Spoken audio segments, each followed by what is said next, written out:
Acho que foi. Vai, mas aí depois fica difícil ver. Salve pessoal, bem, boas-vindas. Sabrininha está aqui Ai, comigo. gente, tá pra ajudar ele aqui. Isso. Vamos ver se a gente consegue. Calma.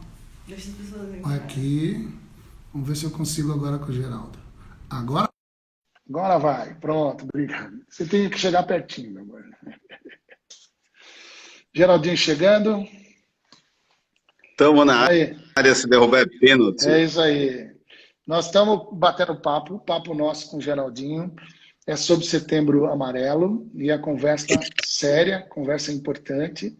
E já começamos a bater um papo. E seria interessante, talvez, a gente, de maneira mais rápida, retomar algumas coisas que já foram ditas para poder depois gravar e não ficar perdido. Então, quando a gente vai falar sobre suicídio, mediatização e todos esses aspectos e como isso tem afetado de forma incrível na saúde mental das pessoas e todos nós, eu queria então já primeiro falando assim, mas por que esse mês, o mês de setembro, por que essa cor foram escolhidas para a prevenção do suicídio? Conta pra gente um pouco isso. Então, o Mike Emmer, um jovenzinho americano, um abraço a todo mundo aqui do nosso recomeço, né? Ele teve uma crise, ele era aficionado por Mustangs, e ele tinha na época um Mustang amarelo. Então ele fazia reforma e cuidava muito. E nessa crise existencial aguda, forte, pesada, então ele termina a própria vida. Então a família dele, então, fazendo uma referência a essa cor do carro, fez as notinhas, né, os bilhetinhos e as fitinhas, e esse ato, no mês de setembro, né, era 1994, se espalhou então pela América, e então foi o incidente histórico que as corporações de saúde mental usaram, então, para estabelecer esse mês como sendo o Setembro Amarelo. Ainda que o nosso desafio agora seja não apenas pintar setembro, mas pintar todos os meses, porque essa briga aí é uma briga permanente. Perfeito, perfeito. Agora me diz uma coisa, essa pandemia, ela pode mesmo potencializar ainda mais as ocorrências de transtornos mentais, de surtos e também de ocorrências de suicídio? Pode, porque eu lembrava, né, que o que a gente viu e está vendo aí, essa correria pelos hospitais de campanha, ou recrutar profissionais da saúde, né, da área da saúde, é apenas a ponta do iceberg, né, porque o que está na base de tudo aí, exatamente é aquilo que a gente vai ter como repercussões incontroláveis e invariáveis, né? Quer dizer, a gente tem aí um cenário para os gatilhos, né? Quer dizer, pessoas que potencialmente já têm um distúrbio do pânico, que ainda não haja diagnosticado, indivíduos que têm crises depressivas, né, recorrentes, né? Então, essa é uma população que é candidata, entendeu, ao diagnóstico, né? Quer dizer, esse cenário de estarmos aí no isolamento social durante essa quarentena, cinquentena, sessentena, e aí já vão aí para 6, 7 meses, quer dizer, tudo isso aí é um ambiente propício para esses gatilhos, né? Então, o CAPS e o NAPS, que são os braços do SUS, né, que eu chamo de GSUS, né, que é aquela instituição que a gente recorre, né, o SUS já está exausto, né, nessa área, né, de cuidado, só por causa de álcool e drogas, né, quer dizer, somente álcool e drogas, o CAPS e NAPS já não dá conta. Uhum. Aí depois dessa demanda, então, da pandemia, a gente vai ver aí uma situação terrível, e já está acontecendo, não é? Porque o CVV tem atendido de forma recorde, como nunca, né? O CVV, as escolas de saúde, as escolas que têm curso de medicina, já estão colocando em campo atendimentos integrados, né, para atender a demanda é muito boa, né? Quem é psicólogo e clínica sabe do que eu estou dizendo. Então, é uma situação, assim, um quadro nebuloso, né, muito complicado, e a gente deve pensar com um pouco mais carinho, porque é apenas a ponta do iceberg, né? O que tem na base aí é coisa muito feia, é um monstro grande. Pesado, né? Agora Pesado. uma coisa, Geraldinho, é o seguinte, sexo e morte são aí temas tabus, se não os temas mais, se tiver que ser assim, tabu top, são os temas tops de tabu aí na nossa sociedade. Considerando o momento em que vivemos também de recrudescimento do conservadorismo, da pauta moral, da hipocrisia religiosa, que me faz lembrar, inclusive, Beleza Americana, que é um filme que retrata bem essa coisa da hipocrisia da sociedade conservadora, e essas questões que estão relacionadas à questão de sexo, da sexualidade das pessoas, certo?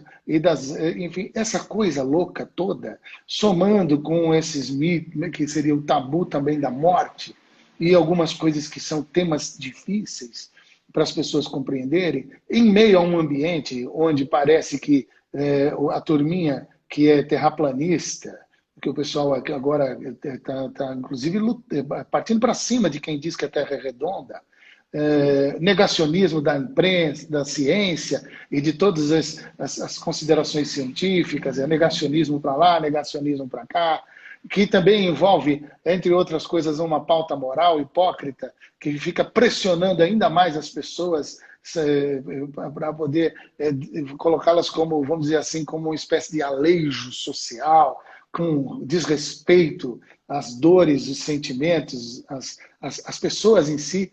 Esse negócio todo tem essa relação, obviamente, direto com o suicídio, mas eu queria que você falasse um pouco sobre isso tudo.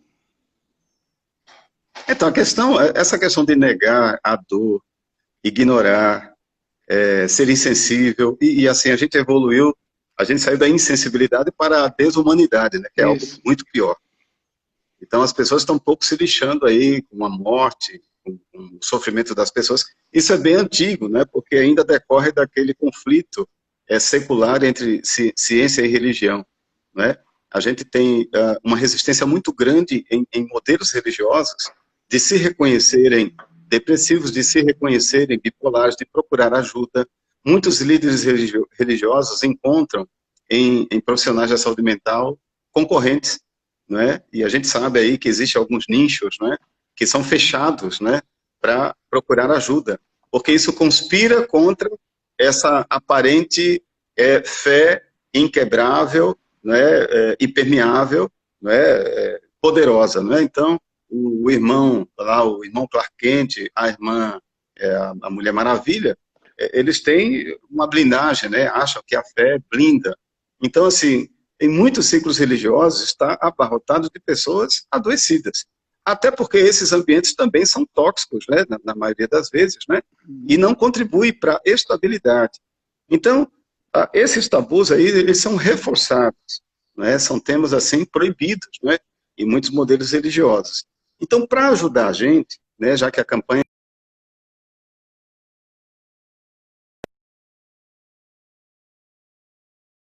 traga... Pode continuar. Que a gente traga aí algumas... Oi. Pode continuar. Tá me ouvindo? Tô ouvindo. Tô.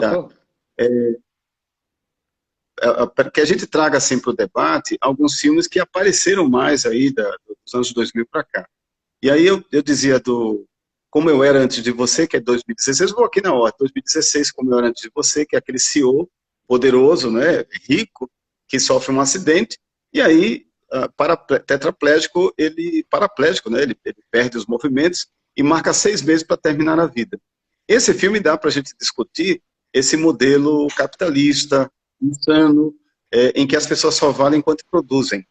Em 2017, aí teve mais repercussão, uma série da Netflix, Os 13 Razões Por Quê. A primeira temporada, eu acho obrigatória que a gente assista e discuta, porque ela não apenas desnuda uma menina, uma adolescente, né, que passa por uma crise brutal, contundente, e não é ouvida, porque ela desnuda o quê? Os seus ciclos sociais, né? Os educadores da escola, as relações familiares, os amigos, quer dizer, todo um sistema envolto, né, que não dá para você separar. Aí tem aquela discussão dos educadores, né, Piaget, Vygotsky, né, o quanto o ambiente ele se impõe sobre, né, os nossos desejos, sobre nossas crises. Né? E depois teve aquele Nasce Uma Estrela, que é de 2018, né, que é uma história interessante, que é uma menina nariguda do interior, de Boituva, em que ela é talentosa, ela ascende, sendo ajudada por um popstar em declínio. Quer dizer, ele, no topo, ele mergulha no álcool e drogas, e ela ascende. Então, nesse movimento, ele, então, não vê razão para continuar e assistir, né, o seu declínio. Agora, recentemente, na Netflix, saiu Em Lugares Incríveis, Incríveis, que é do ano passado. Muito interessante essa história. E aí eu sugiro para você, uma hora dessas, fazer uma roda numa segunda-feira, porque você vai discutir o seguinte: o menino é um cuidador. Só que ele, como cuidador, ele precisa tanto de cuidado quanto a pessoa que ele está ajudando. Muito legal esse filme aí, Em Lugares Incríveis.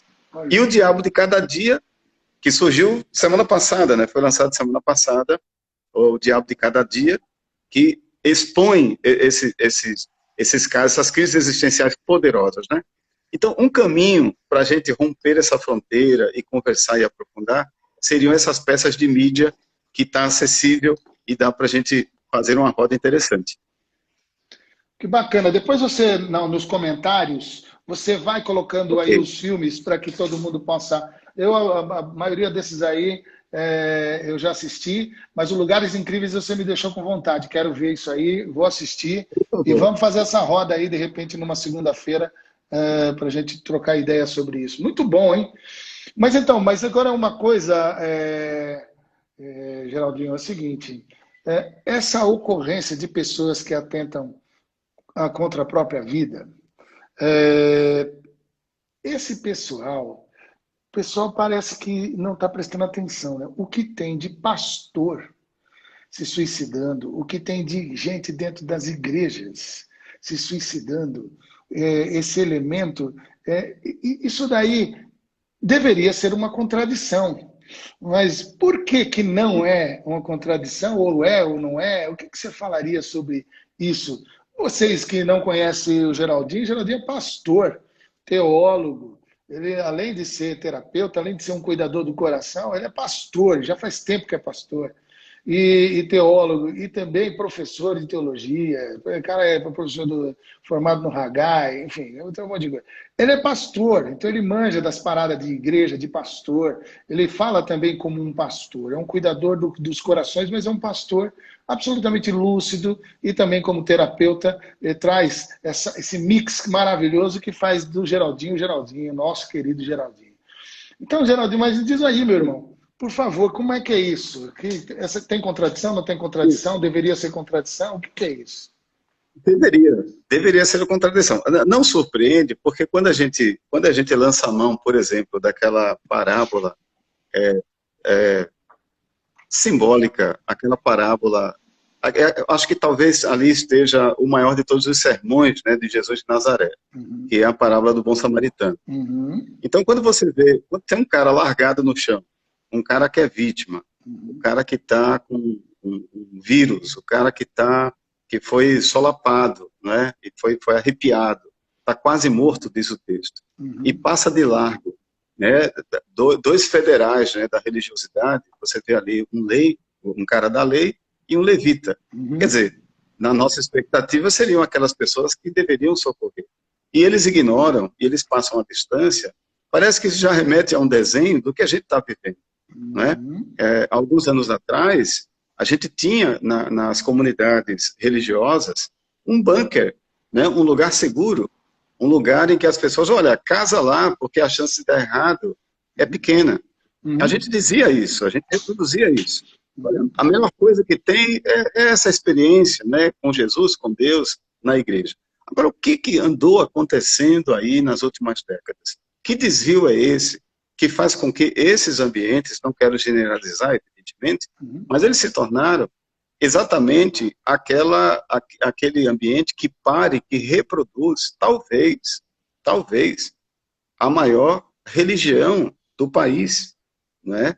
A gente está vendo aí o próximo IBGE, ele vai para a rua perguntar, que foi adiado para o ano que vem, ele vai perguntar sobre o evangélico não determinado, que é aquele sujeito que crê na Bíblia, aquele sujeito que ora em casa, mas ele é um divorciado, né, das instituições religiosas. Então tem alguma coisa muito grave acontecendo, evidentemente que isso é uma discussão bem larga, não pode ser simplista, em que muitos, então, passaram para o lado de lá. Aquele sujeito que acha que esses ambientes, ao invés de ser o hospital, é o cemitério. Aqueles ambientes tóxicos, né, que exatamente promovem o adoecimento. Dizer, veja bem que loucura. Acho que o maior sintoma da loucura, hoje em dia, e eu falo isso com dor no coração. Sim. Evidentemente, eu estou do lado do cara, eu falo isso com dor no coração.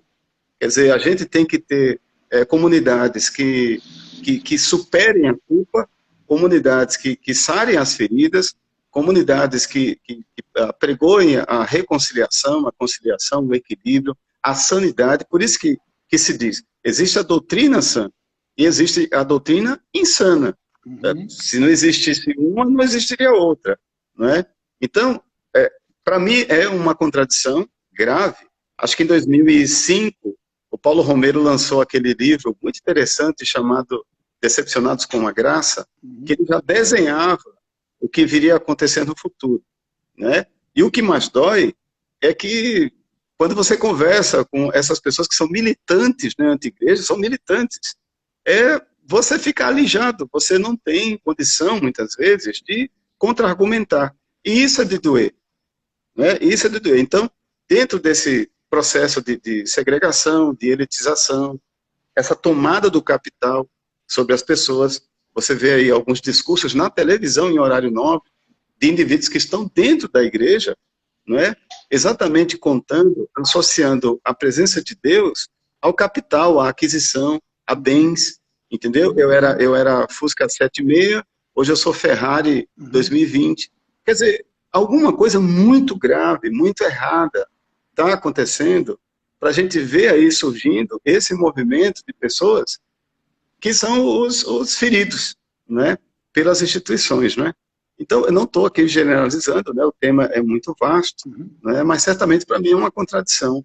E ainda bem que existem comunidades, né, em que as pessoas vão, se sentem realizadas, recomeçam, né, apregam uma paz, a esperança, ainda bem. Né? Elas talvez sejam minoria, né, mas o meu protesto é com relação a essa onda de churches aí, né, de megas corporações, né, e isso assusta. Né, isso assusta. Nós dois, já desde o século passado, quando já militávamos, e a palavra é militar mesmo, pelo Evangelho de Jesus de Nazaré, o Evangelho do Reino, nós já denunciávamos, isso aqui estamos já falando da nossa idade também, né? Mas se bem que você é um jovem, mas enfim, desde lá do século passado a gente batia e apanhava, no sentido de muito mais apanhava do que... Porque denunciava constantemente esse tipo de espiritualidade adoecida, carcomida, contaminada e tóxica, que fez com que tudo isso fosse pior, como se fosse um monstro horroroso que foi sendo alimentado e que hoje está aí de um jeito terrível. E é verdade, tem que ter tempo para parar, coragem para fazer autocrítica, para poder olhar onde é que foi que esse negócio enrolou e onde foi que a gente foi, como aquela fala do caipira, você está falando da roça, né? Onde é que eu fui amarrar meu jegue? Ou seja, como é que a gente foi entrar num mato sem cachorro nenhum, como esse que nós entramos? E aí está o resultado, ou seja, na hora do horror, a igreja não se apresenta como solução, mas pelo contrário, se apresenta como parceira da morte. Por outro lado, então, olhando para isso, qual seria o papel, então, das instituições, das igrejas, pequenos grupos, células, escolas, educadores, pastores? Primeiro que só nessa hora que você faz essa lista, né, do jeito que você fez, já está dando uma resposta. Ou seja, isolado não dá. Tem que ser todo mundo conectado e todo mundo junto. Então, partindo disso, ou seja, primeiro tem que parar com esse negócio de ficar isolado, se achando dono da verdade. O último recanto puro do céu aqui na terra, sabe assim, o pastor, o mais fantástico, extraordinário, mega blaster, top, up, essas idiotices das nossas fogueiras de vaidade, abandonar isso tudo e saber que esse é um caminho onde fazemos com muitos parceiros. Mas fala um pouco qual seria o papel, então, além dessa coisa de poder se juntar a todo mundo. Olha, a gente tem um desafio, né? E talvez fazer uma releitura aqui eu não quero aqui dar a fórmula, né? A receita do bolo, né? Eu estou aprendendo ainda, né? Estou experimentando, né? Mas tem uma face do Senhor Jesus, né? Que me chama muita atenção e ela é pouco valorizada, porque a gente se admira e deve se admirar da capacidade dos discursos de Jesus. Em muitos escritos do Novo Testamento, né? Dos Evangelhos, termina dizendo que as pessoas ficavam boquiabertas. E, de fato, são espetaculares, são os maiores discursos, a gente não vai discutir isso. Então, isso está fechado, o pessoal admira e aprecia. Outros apreciam pela a capacidade dele, né, de amar, fazer milagres e tal. Né? Então, existem várias formas de você reconhecer Jesus e os seus atributos. E, de fato, é o cara, né? É sensacional. Mas tem um que talvez seja para a gente explorar, para a gente redescobrir no século XXI e nessa nossa realidade brasileira. Jesus era um espetacular escutador. Jesus parava para escutar. Boa. Então você vê Jesus, a samaritana, com ouvidos bem abertos, bem atentos, numa hora de fome, de sede, mas está ouvindo. Você vê aquela mulher com fluxo de sangue, que ele cura, já fez um milagre, mas ele, olha, alguém me tocou, eu quero saber quem é, eu quero conversar com quem me tocou. Tem aquele cara lá, de Betesda, o paralítico, não é? No Evangelho de João, o cara está lá há mais de 3 décadas, largado, não é? Sozinho, não é? Desamparado. Né? E Jesus, então, pergunta para eles, né? Queres ser são? Quer dizer, é uma pergunta despretensiosa, é uma pergunta idiota, não é? Como que o cara está ali há décadas e ele sabe disso? Mas a grande questão nisso é que Jesus ouve, escuta as pessoas.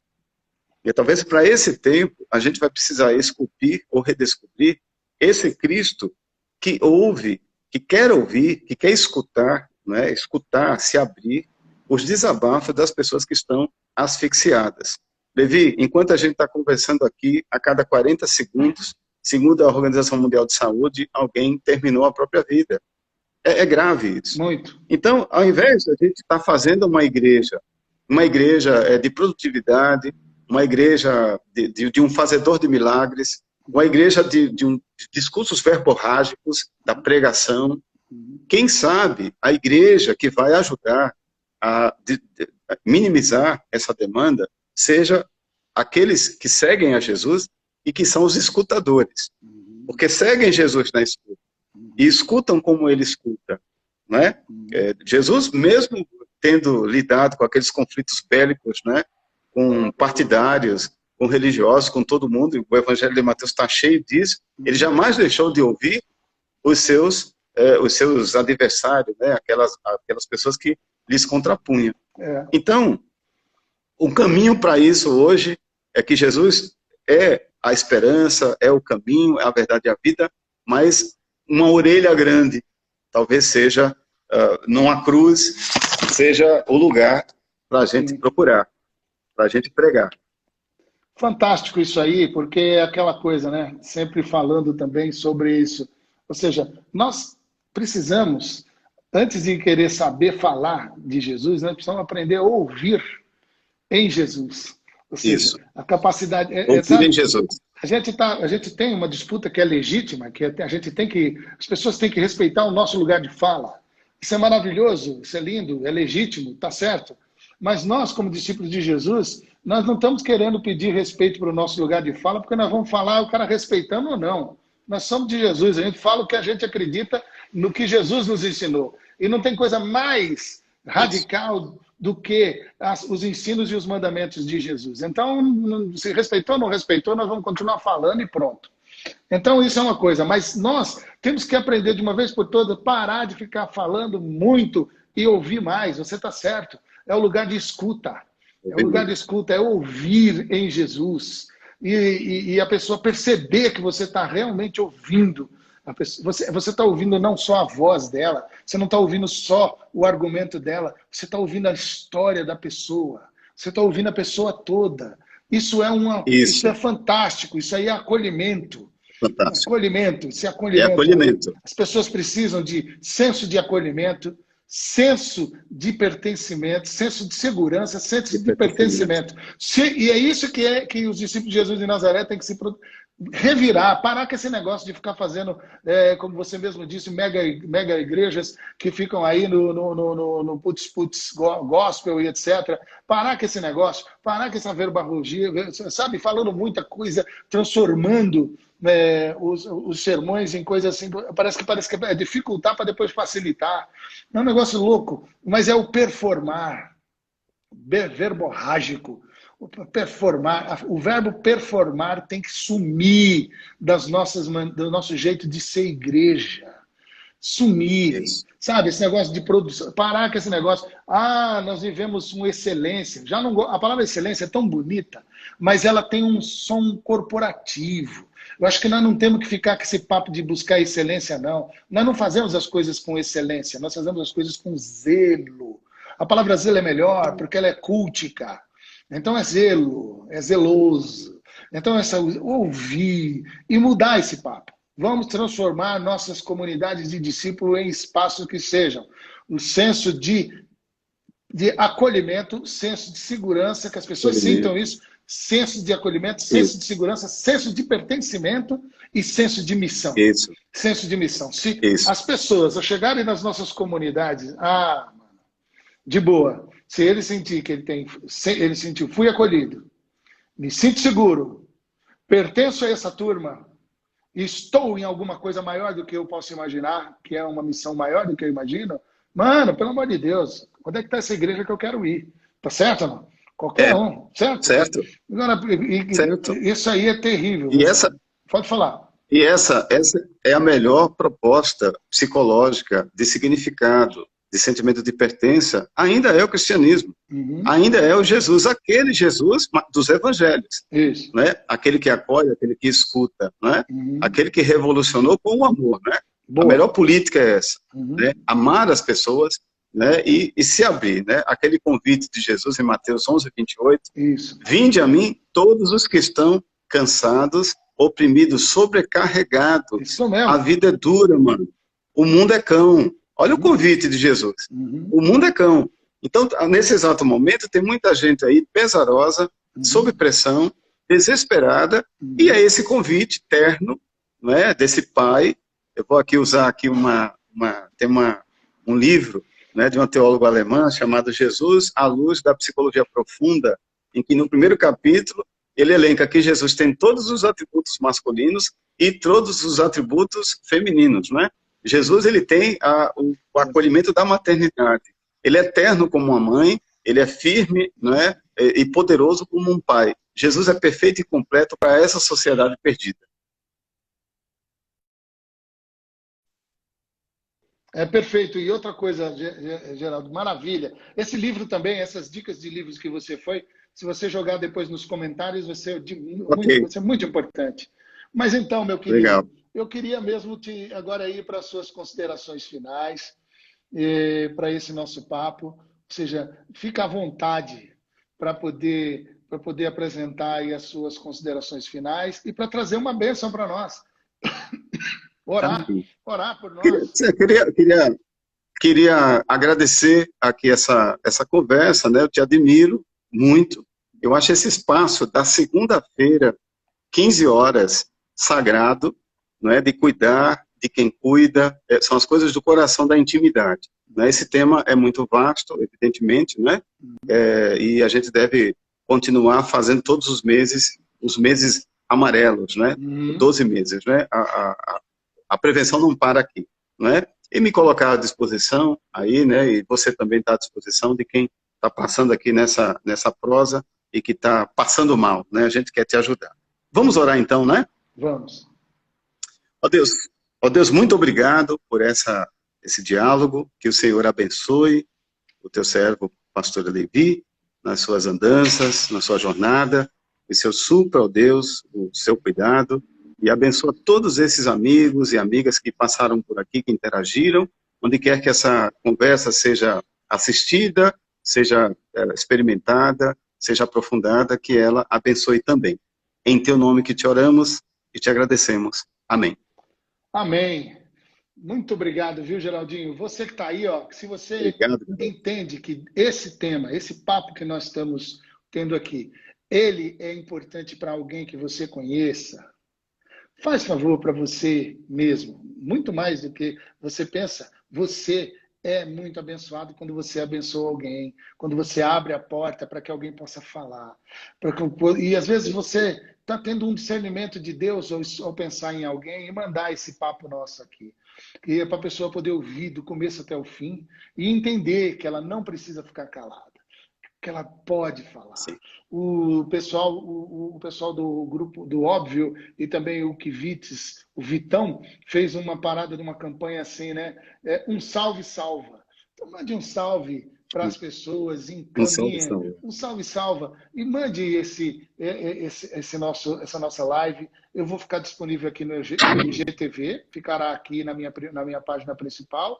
Depois eu migro para o meu canal no YouTube, onde eu estou concentrando a maioria dos blocos em playlists no meu canal do YouTube, onde você vai poder estar assistindo isso. E se você está assistindo isso há muito tempo depois de quando foi gravada a live, isso daqui está lhe abençoando, procure fazer isso, procure abençoar alguém também e dê um salve, porque um salve salva. E seja um bom Salva. ouvinte, né?